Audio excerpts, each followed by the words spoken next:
A little bit of slide on the exit.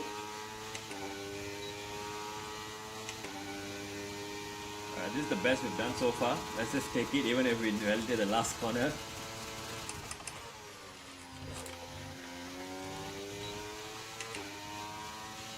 Come on, pull through. We got scammed on the delta though. That was pretty close, pretty close. Hello Marshals, long time no see. Welcome back people to Canadian Grand Prix and one of my favorite tracks since forever. You know why? Well, if you can make a connection, just guess why. I don't know. But I love the track for some reason ever since I've got into the F1 games. It just seems to gel with how I drive the track, and maybe just maybe I spent a lot of time in the early days in this track, like in Spain as well. So I really like this track, and let's get into the setup real quick before we go over for a track guide. Now, the lap that just saw is using a race setup that I've prepared by going into Grand Prix mode after taking a time trial setup and modifying all sorts of things, running race sims, just a few things here and there. And I've come up with a lower downforce setup, which is basically what you're going to be needing in the race. One, because with lower wings you get more ERS regen, so you're going to have more battery reserves at the end of the day. Two, it makes it easier to attack and defend on the straight line. It's also equally important to get good exits out of the slow corners, especially that last hairpin, because that's going to be your main overtaking zone. If you're going to be defending, you'll be making sure that you get a better exit than someone behind you. Make about 5, 6 tenths gap on the exit and you're good to go to defend the rest of the straight. So lower wings is definitely going to help you around there, whereas if you look at the world record setup, it's about 3 clicks higher. So you're going to be losing, on average, when you increase 1 click of front and rear wing together, you lose about 1 kph down the entire straight. Maybe around this track is 1 kph. Everywhere else like Monza, Spa, it's almost the same actually. It just depends how long the acceleration is. So low downforce is definitely what you want to go for here. Any lower, it's still possible to drive. If you're feeling adventurous, you want to go even lower, sure, be my guest, go for it. But remember, when you go too low on the downforce levels, you may start to lose even more time overall throughout the track, and no amount of ERS is going to save you from someone who is quicker in the corners. So somewhere in the middle is just where I'm settling for transmission. Again, 55 on throttle is the universal number you're going to be using. Off throttle though, I am using 51 for qualifying in the Grand Prix mode and 52 in the race. By Grand Prix I also mean for multiplayer as well, like league races. So, but in time trial, because you know how time trial works, the feeling is a bit different. Sometimes a bit more understeery, sometimes more oversteery here and there. So I'm using 50 just to give me a bit extra rotation that I need. But in the real conditions, 51 works much better for me. It keeps the car a little bit more stable when I'm going to the fast corners, and it seems to do the job. 52 for the race also, it really helps, especially when the tire wear kicks in. The rears are going to wear out a bit more, so you don't want them to slide too much. So just give yourself a bit of stability per se, when tires start to wear out. On throttle at 55, you can even use 60 in the race. It's good enough to survive every corner, every acceleration. Is pretty nice to drive. Right, left, suspension geometry, no changes here as usual. You're going to be sticking with this throughout the entire race, throughout qualifying. Even if you have park permit disabled, you want to run this, it's the best. Suspension here is where, as always, you can make changes to suit yourself. Now, the world record setup, let me just show you how it started off. It started off something like this, and this, and this, and this, right? So, but if you look at everything else in the setup, it feels about the same. The camber and toe settings were kind of different. They were not exactly like this, which made the car a lot more pointy than it should be. Now this is also quite pointy in a sense because the rear moves a lot, so I've reduced the rear to 1. But to compensate for the softer suspension, I've raised the rear ride height so that it gives me about the equal feeling. So I still get the same amount of compliance on the curbs. It's easier to take the curbs, and the car doesn't move too much when I try to change directions very quickly, where you'll need it a lot in this circuit.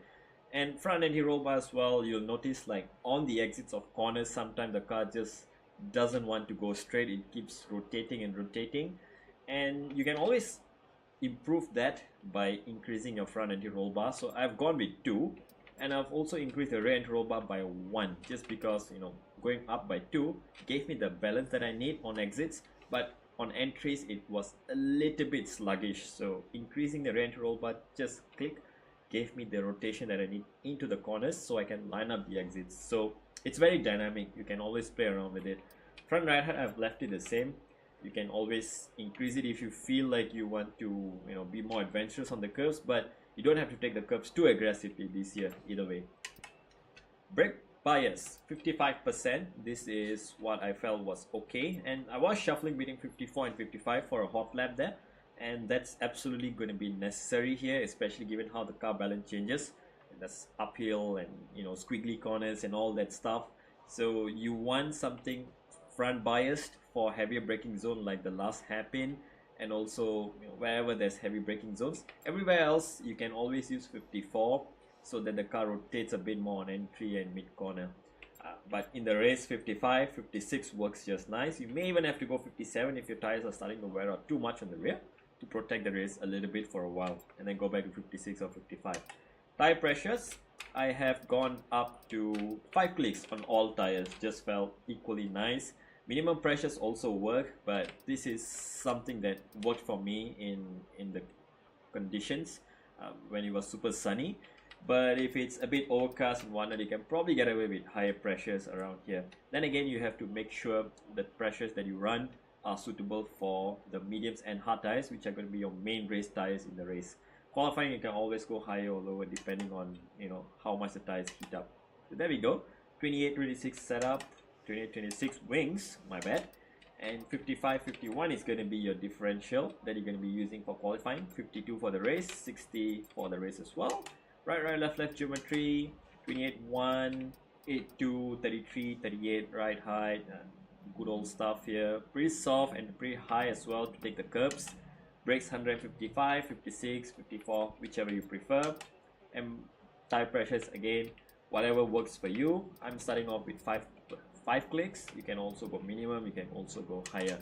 And let's just take a look at the track guide here. So before we go there, I would like to thank each and every one of you until today for, you know, supporting the channel and whatnot. And if you'd like to continue doing that, you can always join the Discord channel that we have linked somewhere in the description or up there. I don't know if I can still put it up there or not, but feel free to join. And we have a community that is growing and also, you know, getting busy with setups and whatnot. Everyone's having their own races and whatnot, so it's always good to see everyone helping each other. And if you'd like to be part of that, sure, you can contribute or you can even ask for help. You're welcome.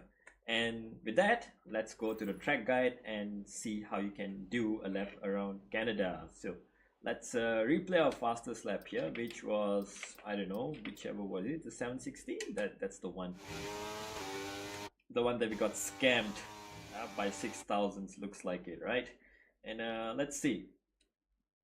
So starting off the lap, well, we couldn't see the best exit, but you want to be making sure that you do not invalidate the lap even before you start. All right, so make sure you don't cut the chicane too much. If you want to take it safe, sure, keep it safe, but on the exit, because the starting line is much further ahead, you don't lose that much time if you had slightly compromised exit, as long as you line up your car good enough for turn 1. So for qualifying, I like to bring the car over to the left, just so, you know, I cut in and make the car a bit straighter for the entry. This also works for the wets, you know, because you're turning and accelerating and the braking zone comes up very quickly. So, you know, opening up the corner just a little bit more helps you to not lock up into the corner. So here you want to be braking right as this wide tarmac here ends, or just as this exit road starts. These are 2 good braking markers that you want to be using. Brake heavy and then trail into the corner. Trail meaning that means you're still turning and lifting off the brake a little bit. to get the car pointed into the corner. As you can see, the car is pointing into the corner more and more. So this is what you want, you know. It's almost symmetrical and so satisfying to look at. So it's just like this.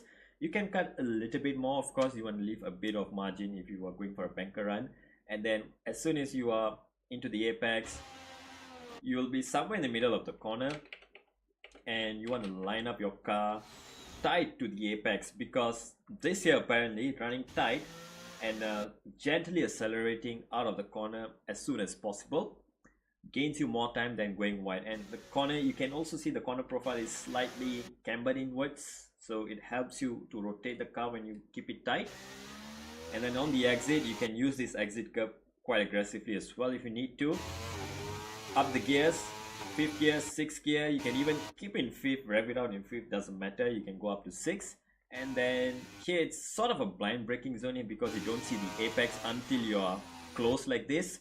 So you'll have to brake by feeling. I normally brake right about 75 meters for qualifying, and right after the 100 for a race, especially if I'm following someone. I don't want to run into them, I don't want to hit them as well, and I don't want to miss the apex.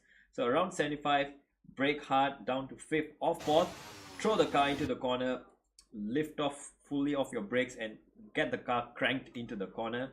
And this is, I think, as close as I could get to nailing the apex. Again, you know, this corner is not to scale or properly modeled according to the real life. So, you know, in real life, it's a bit shorter curve. You can cut more, but doesn't matter, right? And then once you get your car turned in, immediately you want to, as soon as you're on the apex, you want to straighten out your car and start turning left, because immediately after that comes a very sharp left-hander. You can mount a lot of this. You can mount even more than this to the left. You'll be on the grass for sure, but that doesn't matter on the exit. You want to make sure the car is pointing straight, but you're still applying some steering lock as you're turning here, because, well, what comes next is the wall. And I think on this qualifying round, we just missed the wall slightly, so we are safe there.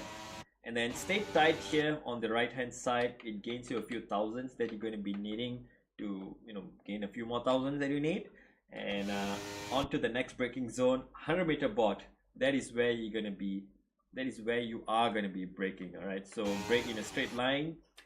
The exit curve is not wide enough for you to, you know, go wide and then cut back in. You're going to be losing time that way. So you might as well keep it as straight as possible. You can see there's not much margin left here. There's just a little bit more gap. So ideally my car could be a little more straighter, so I can point the car sooner into the apex, but doesn't matter. Down to 3rd gear or 4th gear, take this curve as much as you can. You'll need a bit of right height clearance just to get this done, and whatever we have is just enough. And then on the exit, you want to be very gentle on the throttle here, about 40-50%, and keep applying it, steady throttle. And then you can take a little bit of this curve, but make sure your steering is, you know, opening up as you take the curve. So you can't have too much steering lock there. You'll have to find the sweet spot there, and as soon as you can, let the car run wide to the exit and power down, go flat as fast as you can. 4th gear, you can even upshift to 5th early in the race. It also helps with traction. DRS wide open, and then down into the next corner here.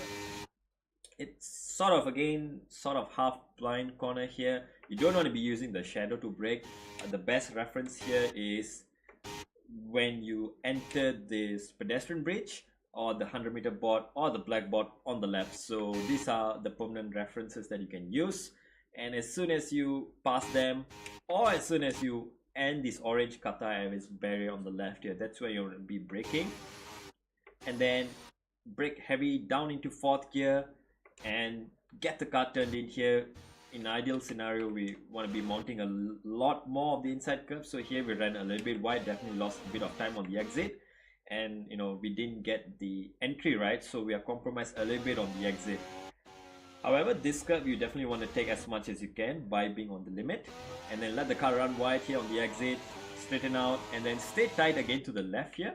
It will gain you a few thousands that you need, well, to gain some more lap time here.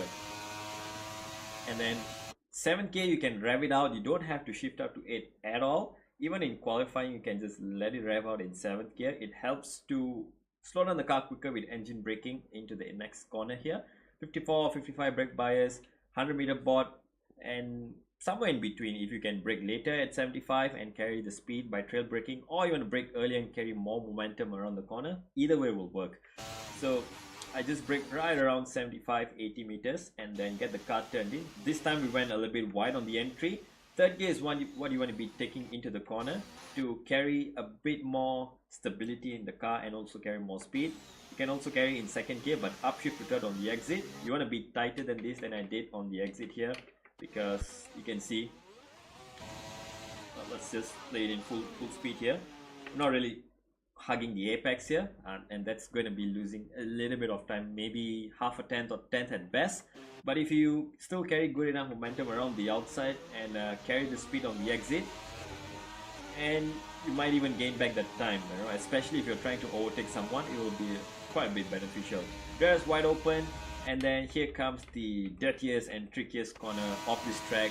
Why are they not updating these Codys? I don't know. So this year, the barrier on the right hand side is much further ahead, so it's gonna sort of distort your references. It feels like the apex is further away, but it's still the same. It's just the wall is much closer to the apex. So you want to be braking right about 100 meters here in qualifying. So there's a little bump here. Sometimes you can feel it on your force feedback. That's usually the telltale sign that, okay, this is the point to brake. Or, you know, just use a permanent referencer like the brake marker or the orange shed if you can see from your peripheral vision on the left hand side. As soon as you hit that, brake down 3 gears to 5th gear, and then you want to, well, it's ugly, but you have to take as much curb as you want. At all times, one tire will still be on the white line, so that's how you keep it valid. And this will open up the exit as well. You can mount a bit of this sausage curb, keep the car going straight, almost kissing the barrier there on the wall of champions, and then down to the finishing line. Stay tight to the right. This will gain you a few thousands that you need for your qualifying run. Even in the race, you can stay tight, and it, you know, gains you a few thousands that may help you to break away from someone's DRS or whatnot, right? And there you go. That is a lap around Canada. And hope to see you again soon, very soon. And hope you enjoy this, and we'll come back to revisit these setups again, definitely at the end of this year or the start of next year in January, once, you know, the meta is a bit more stable and esports is over, so we get a better idea of what actually is the fastest way to go around. So take care everyone, stay safe, and I'll see y'all in the next one. Take care.